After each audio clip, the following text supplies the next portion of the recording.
E-commerce websites are everywhere nowadays. At malamang sa malamang ginagamit mo sila araw-araw nang di mo namamalayan. Yung mga websites na to kumikita ng hundreds of millions of dollars every single year. Ang tanong, paano ko ma-apply yung mga systems na ginagamit nila para sa website ko at yung mga ginagawa nila? So sa video na to, pag-uusapan natin how to build a $100 million e-commerce website using Shopify and Replo. Mga website page builders to na pwede natin gamitin para magaya natin yung malalaking competitors sa industry. Start natin sa pag-check sa pinaka-successful na e-commerce brand na na-release last year. Syempre, walang iba kundi Gymshark. As you can see, ito yung website ng Gymshark. And kahit mukhang simple at madaling gayahin, promise, sobrang successful ng brand na to. Since 2023, Gymshark has already raked in over $600 million in revenue. And tuloy-tuloy pa rin yung growth nila. Dahil dito, ipapakita namin sa inyo kung paano nyo rin magagamit yung mga strategies na ginagawa nila sa website at kung paano nyo rin mabibuild yung similar processes na ginagamit nila sa e-commerce store nila. So tara, quick look lang sa Gymshark. Meron silang mga tactics para tumaas yung conversion rate nila. Isa sa main na makikita nyong ginagawa nila ngayon is yung 60% off sa lahat ng items, which is malaking discount na rin, di ba? Malaking matitipid mo sa kahit anong product na gusto mong bilhin kung sakaling gagamitin mo yung sale nila. Meron din silang maliit na banner na nagsiswing by sa mga deals nila ngayon. Syempre, andyan yung 60% off sale. As you can see, free shipping na din para sa mga orders over $75.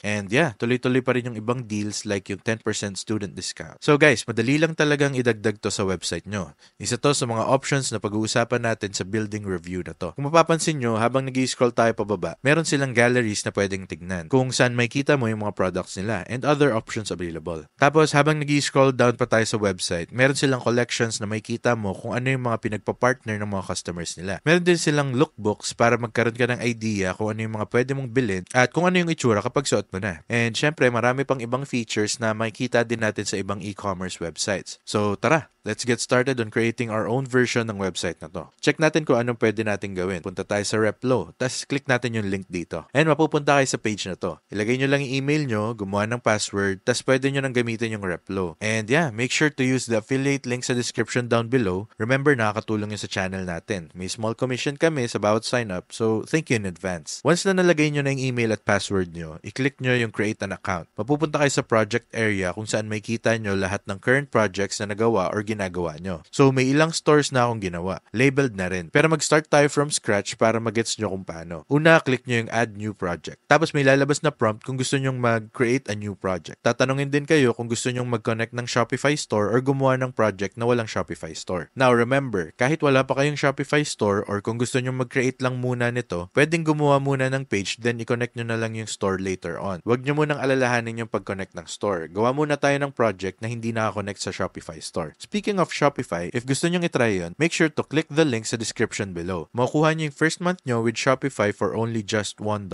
Basically, para ka na rin naka-free trial. Next, kailangan yung pangalanan yung project nyo. Lagay natin 100 million store para hindi tayo malito. Tapos, piliin nyo yung workspace na gusto nyo. Nasa tamang workspace naman tong sa akin, so goods na yan. Pag-click nyo, maglo-load siya saglit, tapos mapupunta kayo dito. May tatlong options kayong makikita. Pwede kayong gumawa from a blank page, mag-browse ng available templates, or gumamit ng Replo AI para mag-generate ng bagong template. For the sole purpose of this video, para makatipid ng oras at mapabilis yung proseso, I highly recommend na pumili kayo ng template. Pero gagamitin natin yung Replo AI para sa specific video tutorial na to. Next, click Generate with Replo AI. Again, maglalagay lang ako ng name sa page, mabilisan lang, no big deal. Tapos, pili tayo ng gusto natin para sa specific store na to. Kung anong gusto nating itsura ng page. Tatanungin ka kung anong topic ng store. For instance, gusto natin ng product drop page for clothing store. Tapos para sa tone, mas maganda kung medyo professional, sleek, at maganda yung itsura. So, piliin natin yung professional option. Kapag nakapili na kayo ng tone, pili naman tayo ng goal. For instance, gusto kong magkwento ng brand story para may authentic and aesthetic feel. Yung mga nakikita mo sa websites, lalo na sa website ng Gymshark. Finally, pwede na tayong pumili ng product. For this, piliin natin yung Replo crew neck as a sample product. Pwede nating i-implement yung sariling products or kahit anong products na meron ka. And para sa part na to, for additional context, bigyan natin yung AI ng konting info about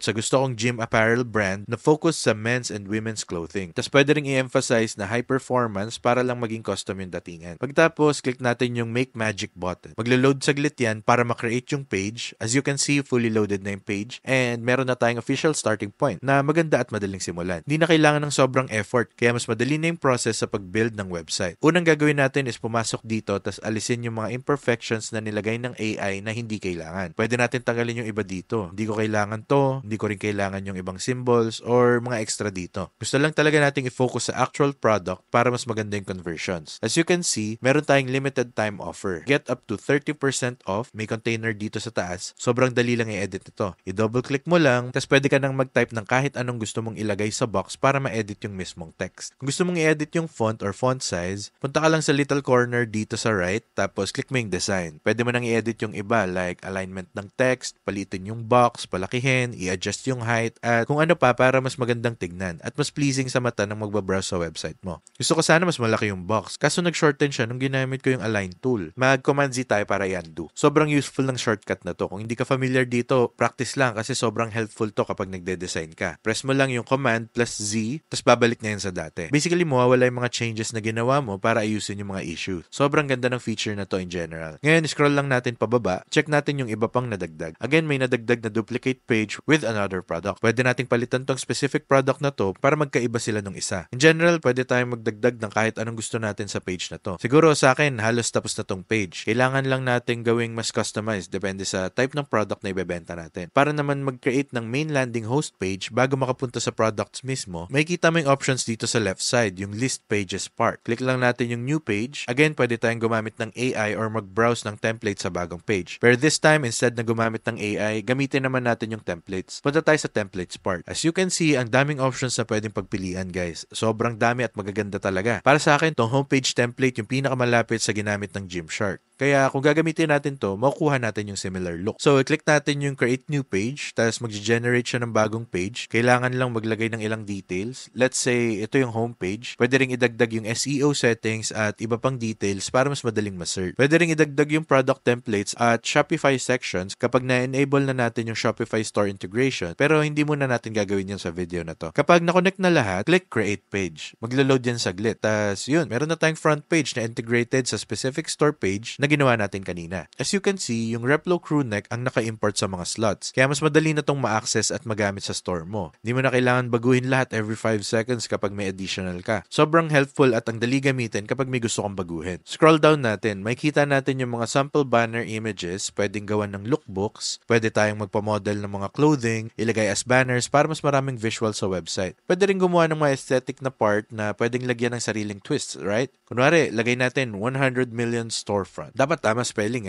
Tapos meron ding ibang option dito sa page na pwedeng i-utilize. Pwede kang magdagdag ng logo mo or title sa taas. So for example, lagay natin 100 million store. Kung gusto nating all caps, pwede nating gamitin yung tool dito sa baba para maging uppercase. As you can see, ayan, all caps na. Maganda lahat to. Pero what if gusto pa natin magdagdag ng images dito sa taas, right? Gusto kong ilagay dito yung logo ko or sariling image dito. Dali lang din. Imbis na i-click yung new page icon, punta tayo dito sa insert component. Pwedeng insert dito literally kahit anong component na gusto mo. For example, gusto nating magdagdag ng logo. So, mag-insert tayo ng image sa taas ng 100 million store na yan. Baka nagtataka kayo bakit biglang lumiliit yung image pag tinatry nating palakihin. Parang nag-zoom in at lalong lumiliit. Dahil yung image is nasa loob ng tinatawag na container. Itong container basically is kung paano gumagana karamihan sa Replo. Karamihan ng ilalagay mo is nasa loob ng mas malaking part na tinatawag na container. Yung container ang nagkocontrol ng overall aesthetic, formation, at position ng mga bagay na dinadrag and drop mo sa templates. So in this case, baka gusto natin na mas maliit yung container, baka ayaw natin na masyadong malaki siya katulad ngayon. Pwede natin gawin is pumunta sa right side sa design area, tapos imbes na nasa top height siya, pwede nating paliitin at i-warp yung content para mas centered siya, para hindi niya sakop yung buong space. Now, para mapagana ng maayos yung image sa website, kailangan kumuha ng isa pang container at ilagay siya ulit sa overlay. Una, kunin natin yung image na hindi gumagana, tapos ilagay natin siya sa container. Ngayon, nasa container na siya. Meron na siyang sariling space sa loob ng website. Pwede nang i-edit para palakihin, paliitin, or kung ano man. Tapos pwede na tayo mag-explore sa mga controls dito para sa format na gusto natin. Nasa gitna siya ngayon, pero pwede rin nating i-write justify. Punta tayo sa alignment. Tapos try natin yung mga alignment controls. Pwede rin sa positioning at i-adjust yung z-axis para ma-reposition siya sa page. Pwede mong i-drag and drop kung saan mo gustong ilagay at i-scale to proper size. Guys, madali lang talagang gamitin tong website. Drag and drop lang ang technology and very familiar na tayo doon in the first place. At madali lang talagang mag-build ng mga ganitong ng website. Palitan mo lang yung text icons, i-adjust yung mga images, lahat madaling i-access. In general, magandang tool to na magpapadali sa'yo makabuo ng website na super familiar kahit sa anong e-commerce website out there. Sana nagustuhan nyo tong video na to. Kung gusto nyong itry yung Replo, i-click nyo lang yung link sa description down below at mag-sign up na kayo kung hindi nyo pa nagagawa. Again, affiliate links to. Your support directly helps this channel. Kaya thank you so much in advance sa pagsuporta. Sana nag-enjoy kayo sa video na to at excited na ako sa inyo sa next video. Hit nyo na rin yung like and subscribe button. Takits!